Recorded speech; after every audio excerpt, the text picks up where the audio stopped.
January, Western Europe. The cold sits low over the ground, heavy and unmoving.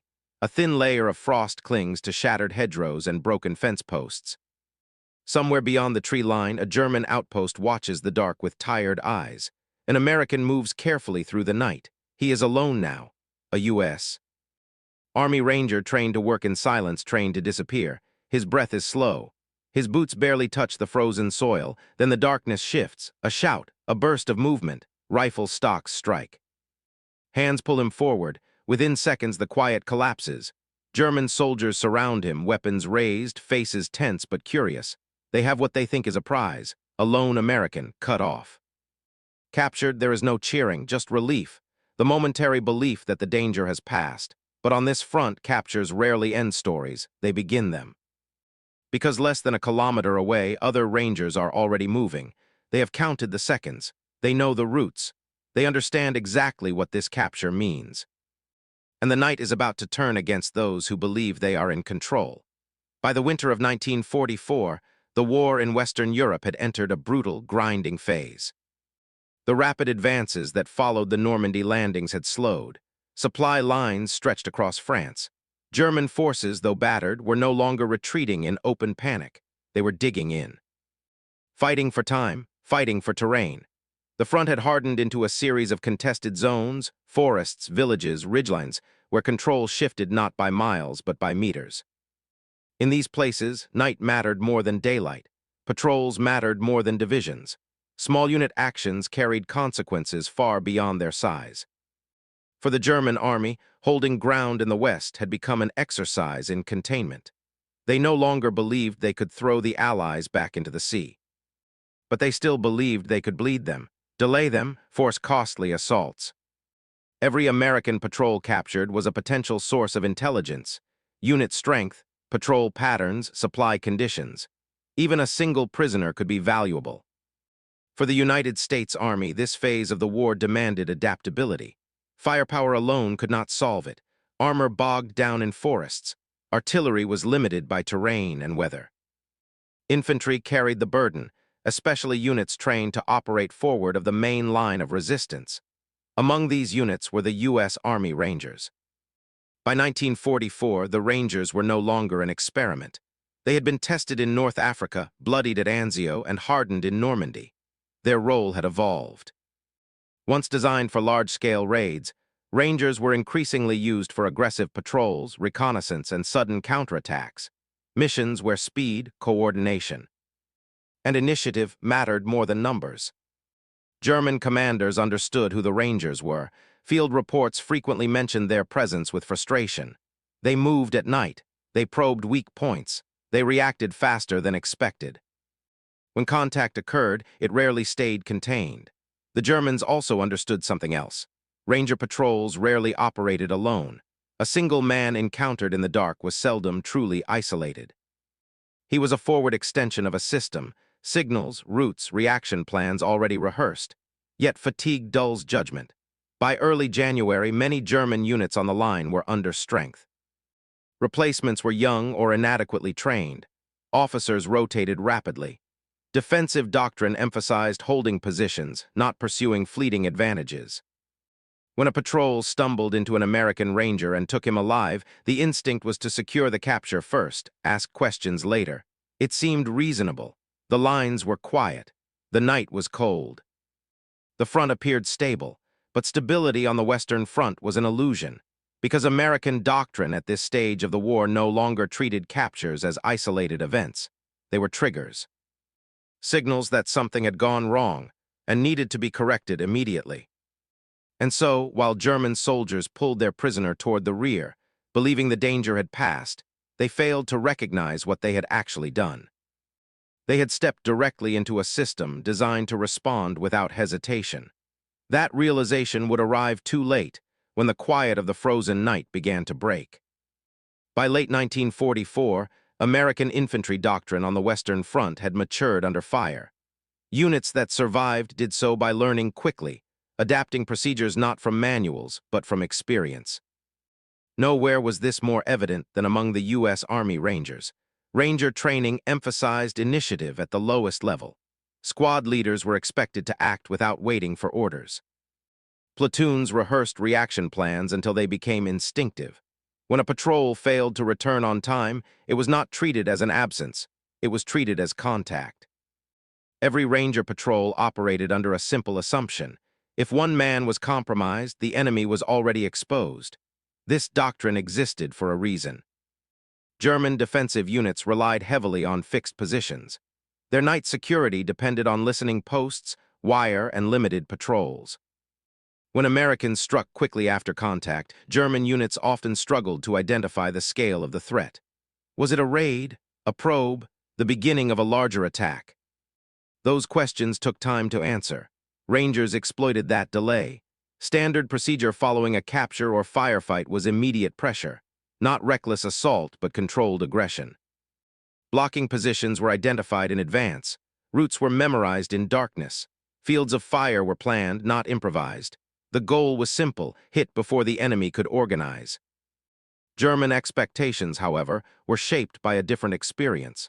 By this stage of the war, many Allied units avoided night engagements unless necessary. Artillery preparation and daylight assaults were the norm. A quiet night capture often meant a quiet night afterward. This assumption repeatedly proved fatal when applied to Rangers. The terrain favored those who knew it intimately. Hedgerows, shallow ravines, stone walls, and forest edges provided natural cover. Rangers studied these features obsessively. They marked distances by steps, not meters. They learned which paths remained frozen and which turned to mud. They knew where sound carried and where it vanished. Communication was minimal and precise. Hand signals replaced voices. Prearranged timings replaced radio chatter. If contact occurred, Rangers did not debate options. They executed plans already chosen. The captured man himself was part of that plan. Rangers understood that the window between capture and interrogation was short. German rear positions were rarely far behind the line. Once a prisoner crossed that boundary, recovery became exponentially harder, so the response came fast. Small groups began moving even as the prisoner was being escorted. Flanking elements took parallel routes. Support weapons were positioned silently. No large formation assembled. There was no obvious buildup. To German sentries, nothing seemed to change. But in the darkness, the battlefield was already shifting. This was not about rescuing one man at any cost. It was about denying the enemy confidence, about reinforcing a truth the Rangers had learned early in the war. When the Germans believed they controlled the night, they were most vulnerable. The conditions were set, the terrain was known, the routes were clear. And as the captured Ranger was moved deeper toward what the Germans believed was safety, the distance between assumption and reality narrowed to minutes. Those minutes would decide how the night ended. The captured Ranger moved without resistance. His hands were bound. His weapon was already gone. He walked because walking kept him alive. Because Rangers were trained to survive the moment first and solve the rest later. His training echoed quietly in his mind. Do not argue, do not rush, observe everything. He counted steps. Not precisely, but enough. He noted the slope of the ground, the texture under his boots, the direction of the wind against his face. These details mattered. If he could place himself on the map, others could find him. This was the human angle of Ranger doctrine. Survival through discipline, calm under pressure. The knowledge that capture did not mean abandonment. Behind him, German soldiers spoke in low voices. Their tone was not celebratory, it was cautious, almost routine. They had done this before. A prisoner meant paperwork, interrogation, another small piece of intelligence to be sent up the chain. What they did not say mattered more than what they did. They did not call for reinforcements. They did not halt the column. They did not scan aggressively into the darkness. Their assumptions shaped their behavior. One man captured meant one problem solved. From a tactical perspective, the Germans were following doctrine. Secure the prisoner. Move him rearward. Avoid unnecessary contact. The front line was quiet. Artillery had been silent for hours. Nothing suggested an imminent American response. But Ranger doctrine did not treat silence as safety. Elsewhere in the darkness, small American elements were already shifting. They moved along separate axes, maintaining spacing. Each man understood his sector. No one rushed. Speed came from familiarity, not haste. This was not a rescue mission in the conventional sense. It was a counter-contact operation. The goal was not just retrieval, it was dominance. A message delivered through action. The enemy perspective lagged behind reality. German units at this stage of the war were conditioned to expect reaction through scale. Artillery, armor, dawn attacks.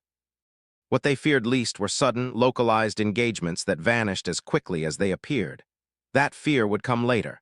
For now, the Germans believed they were in control. They believed the night belonged to them. Their prisoner walked where they directed. Their weapons were ready. Their lines were intact, but they had misread the situation. They had mistaken isolation for vulnerability. They had mistaken quiet for safety. The captured ranger understood this instinctively. He did not need to see his comrades. He did not need reassurance. He knew the pattern. Contact had been made, and once contact occurred, the response was never optional. The distance between the escorting soldiers and the point of capture grew shorter with every step, not in meters, but in time. The Germans were moving forward. The Rangers were closing in. The night remained still, but the stillness had weight now. It pressed down on the trees, the frozen ground, the men moving through it, and somewhere ahead unseen, the balance was about to tip. The Rangers closed the distance without sound. Each man carried what he needed and nothing more. Rifles were checked by touch, not sight. Magazines were seated firmly. Grenades were positioned for instinctive reach. This was not preparation for a prolonged fight.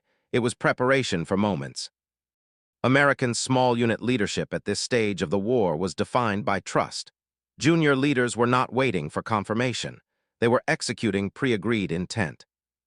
The objective was clear: disrupt, disorient, and overwhelm before the enemy could react. German escort elements were lightly equipped. Rifles, a submachine gun, perhaps a light machine gun trailing the column. Enough to manage a prisoner. Not enough to repel a sudden, coordinated strike from multiple directions. The Rangers understood this imbalance. Their approach followed doctrine refined in Italy and France. One element would initiate contact. Another would block retreat. A third would exploit confusion. No shouted orders, no flares, just timing. The first shots would decide everything. German night fighting relied heavily on discipline and structure. Once that structure fractured, cohesion disappeared quickly. Radios were limited. Signals traveled slowly. In darkness, uncertainty spread faster than orders. Leadership on the German side struggled to respond to sudden disruptions like this. Junior officers were cautious, conditioned to avoid unauthorized engagement. By the time decisions were made, the moment was often gone. The Rangers counted on that hesitation. When contact came, it would not feel like an attack. It would feel like chaos. The moral shock of American night action had been documented repeatedly by this point in the war. German reports used the same language again and again. Sudden, aggressive, impossible to fix in place. Rangers appeared, inflicted damage, and vanished before a response could form. This psychological effect mattered as much as casualties.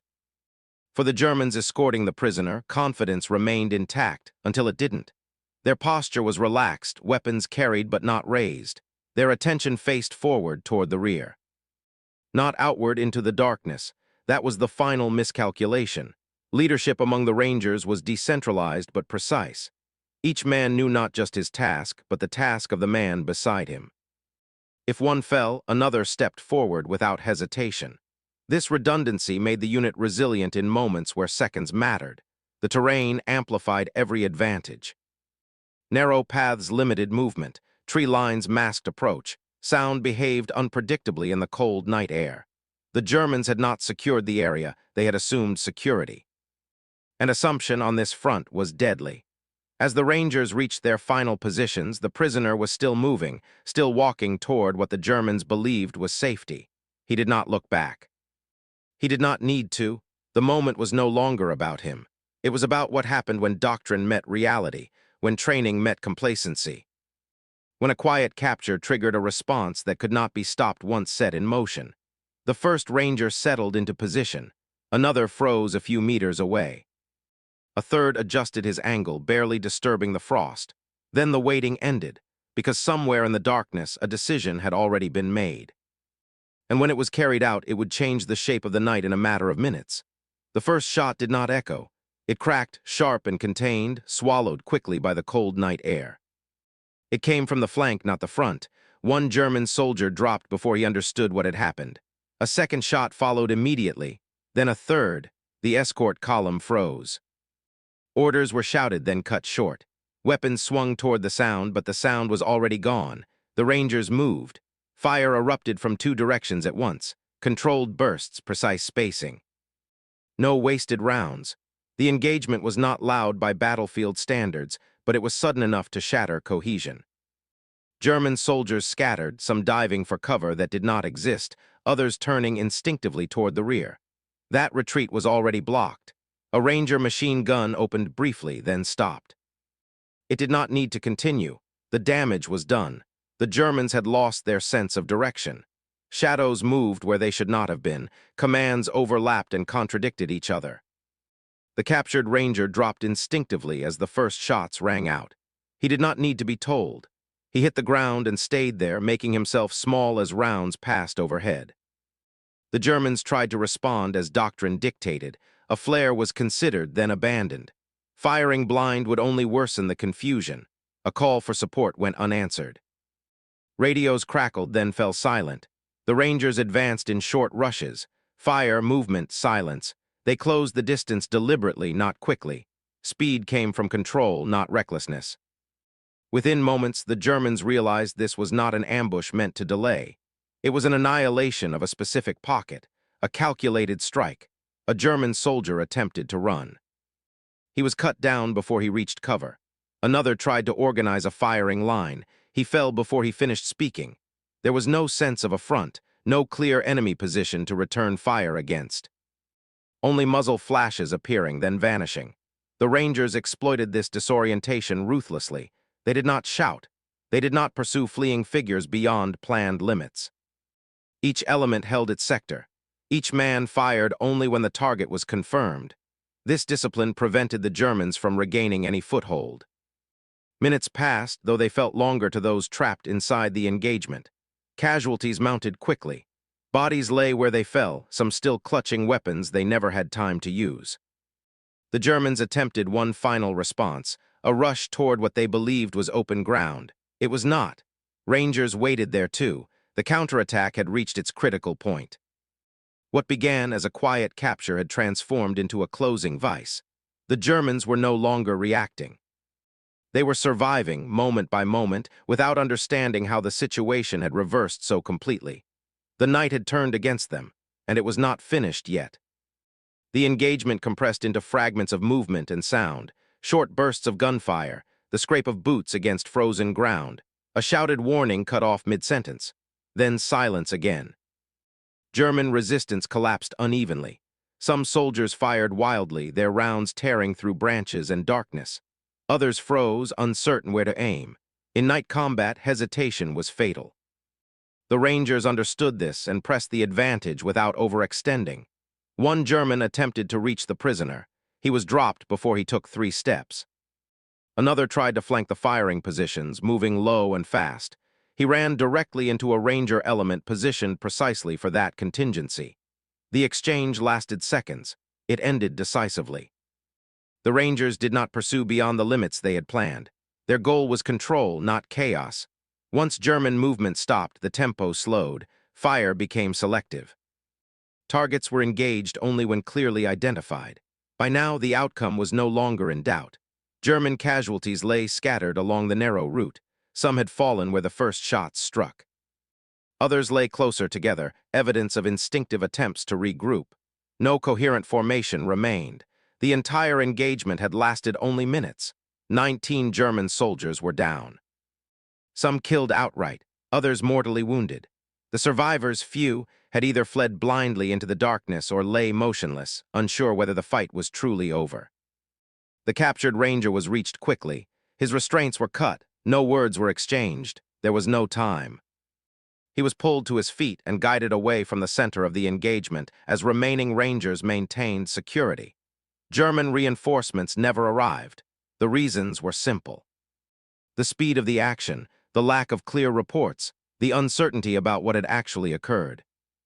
By the time higher command understood that something had gone wrong, the Rangers were already withdrawing. Their movement out was as controlled as their approach in. Bodies were left where they lay. Weapons were not collected. There was no lingering. The message had been delivered through action alone. For the Germans, the aftermath was confusion layered upon shock. Patrol reports conflicted. Estimates varied. Some believed a much larger American force had been involved. Others assumed the action was the prelude to an attack that never came. That uncertainty lingered. For the Rangers, the night returned to stillness as quickly as it had been broken. They faded back into their lines, carrying with them one man recovered and a lesson reinforced. Capture was not final. Complacency was fatal. Speed decided outcomes. As the last sounds of movement disappeared, the battlefield remained unchanged in appearance, but not in meaning. Because by dawn, the consequences of those few minutes would ripple outward, shaping decisions far beyond the frozen path where 19 men had fallen. Daylight revealed what the night had concealed. Frost-coated ground, spent cartridges pressed into frozen soil, bodies lying where momentum had failed them. The path the German escort had taken was now unmistakable, a narrow corridor marked by abrupt endings. German units in the sector discovered the scene cautiously. Patrols moved forward expecting contact that never came. Weapons were raised, orders were whispered. The fear was not of what had happened, but of what might still be happening. Reports moved slowly up the chain of command. Numbers varied at first, 10 casualties, 15, then more. By the time confirmation settled, 19 German soldiers were confirmed dead or mortally wounded. No American bodies were found. No equipment abandoned. No indication of direction or strength. This absence unsettled German commanders more than the casualties themselves. Local officers struggled to reconstruct the event. A single captured American, a sudden attack, multiple axes of fire. Then disappearance. It did not fit standard patterns, no artillery preparation, no follow-on assault, no sustained pressure, only loss. The immediate response was defensive tightening. Listening posts were reinforced. Patrol routes were altered. Night movement was restricted. Units that had grown accustomed to quiet sectors suddenly treated darkness as hostile again. This shift carried costs. Resources were diverted to security instead of preparation. Soldiers already exhausted by weeks of cold and tension were kept on higher alert. Sleep came in fragments. Nerves frayed, every sound carried weight. On the American side, the action was logged without ceremony. A successful counter-contact. One Ranger recovered, enemy casualties confirmed. No American losses. It was not celebrated. It was not publicized. It was simply noted as evidence that doctrine worked. But the psychological impact traveled further than the report. German units in adjacent sectors heard fragments of the story. A patrol wiped out. A prisoner taken, then lost. Americans appearing where they were not expected. The exact details blurred, but the conclusion remained. Capturing an American at night was no longer seen as a clean success. It was a risk. This altered behavior in subtle but important ways.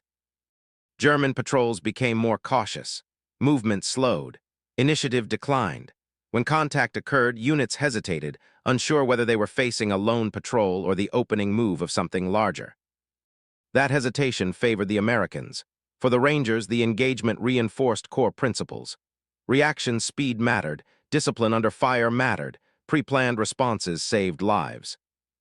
The retrieval of one man validated the system that had been built through years of hard experience. As the front resumed its grinding routine, the battlefield itself offered no sign of what had transpired. Snow fell lightly, tracks faded. The path returned to anonymity, but the consequences endured. Because in war, moments like this did not reshape maps, but they reshaped expectations. And expectation on the Western Front was often the difference between survival and loss. In the days that followed, the incident settled into the rhythm of official paperwork and unofficial memory. German headquarters filed it as a localized loss, difficult to classify but impossible to ignore. No medals were awarded, no announcements made, yet the questions it raised lingered. Why had the Americans reacted so quickly? How had they known where to strike? And why had the Germans never regained control of the engagement? Attempts to answer these questions revealed uncomfortable truths. German infantry units were increasingly reactive rather than proactive. Command structures favored caution. Night fighting doctrine, once a strength, had eroded under constant pressure and limited manpower. American units, by contrast, were growing sharper. The U.S. Army's emphasis on decentralized command allowed junior leaders to act decisively. Rangers, in particular, benefited from a culture that trusted initiative. When something went wrong, they did not wait for permission to correct it. This imbalance affected planning. German commanders began adjusting patrol protocols. Prisoners were moved more cautiously. Escorts were reinforced, but reinforcement required men, and men were in short supply. Every additional rifle assigned to security was one less available elsewhere. On the American side, the engagement was folded into training and after-action discussions, not as a dramatic victory, but as confirmation. Confirmation that the enemy could be forced to react on American terms. That small units, properly trained, could impose uncertainty disproportionate to their size. The recovered ranger returned to duty after routine questioning and medical checks. His role in the engagement was not mythologized. He had done what he was trained to do: endure, observe, survive. The true significance lay not in his capture, but in the response it triggered. Across the Western Front, similar engagements were unfolding: small actions, brief fights, no headlines. But together they formed a pattern. German forces increasingly felt watched, pressured, uncertain. This cumulative effect mattered. It shaped morale, it influenced decisions, it narrowed options. By early 1945, German units in the West were no longer confident in the night. Darkness had become unpredictable territory, a place where American patrols could appear, strike, and vanish. The Allies did not win the war through moments like this alone, but moments like this ensured momentum never shifted back. They denied the enemy rest. They denied the enemy certainty. They denied the enemy the belief that control could be regained. As winter pressed on and the front moved again, the frozen path where 19 men fell faded from memory. It would not appear on maps. It would not be marked by monuments, yet it remained part of the invisible architecture of victory, because wars are not decided only by grand offensives. They are shaped by nights like this, where doctrine met reality, and reality favored those who acted without hesitation. And that understanding leads naturally to a final reflection. The frozen night held more than snow and shadows. It held a lesson, a small, precise demonstration of how discipline, training, and initiative could shape outcomes in ways that numbers alone could not. 19 lives ended in minutes, and one ranger returned to his unit unbroken. In that brief interval, the dynamics of control had shifted, not through overwhelming force, but through timing, knowledge, and execution. This was the essence of modern infantry combat. It was not heroic improvisation, though it appeared so to the startled Germans. It was the deliberate application of doctrine refined through experience. Rapid reaction, decentralized command, coordination across units. And the understanding that a single engagement could echo beyond its physical bounds. The battle itself, small, quiet, almost invisible on the broader map, illustrates the psychological dimensions of warfare. Control is never solely measured in territory. It is measured in confidence, initiative, and the ability to impose your will on an opponent before they even understand what is happening. In this engagement, the Rangers imposed all three, leaving the Germans stunned and reactive. Beyond tactics, there is a human truth. Soldiers on both sides acted according to what they knew and what they feared. The Ranger survived because of training and restraint. The German soldiers fell because routine and assumption failed them. War, in its most distilled form, is about moments where preparation meets opportunity and where hesitation can be lethal. For history, this episode is one of countless small but decisive moments. It demonstrates how U.S. soldiers in Europe combined professionalism, ingenuity, and courage to create disproportionate effects on the battlefield. And it reminds us that victories are often built on the quiet mastery of seemingly ordinary tasks, watchfulness, timing, and precision. The night ended. Dawn brought frost, silence, and a world unchanged in appearance. Yet for those who survived, and for those who study these actions decades later, it remained an enduring example of how skill, discipline, and swift, intelligent action can turn a moment of danger into a defining demonstration of military effectiveness. Small battles, precise actions, and human resilience shaped the path to victory. And in them, the American Ranger exemplified not just survival, but mastery of the battlefield itself.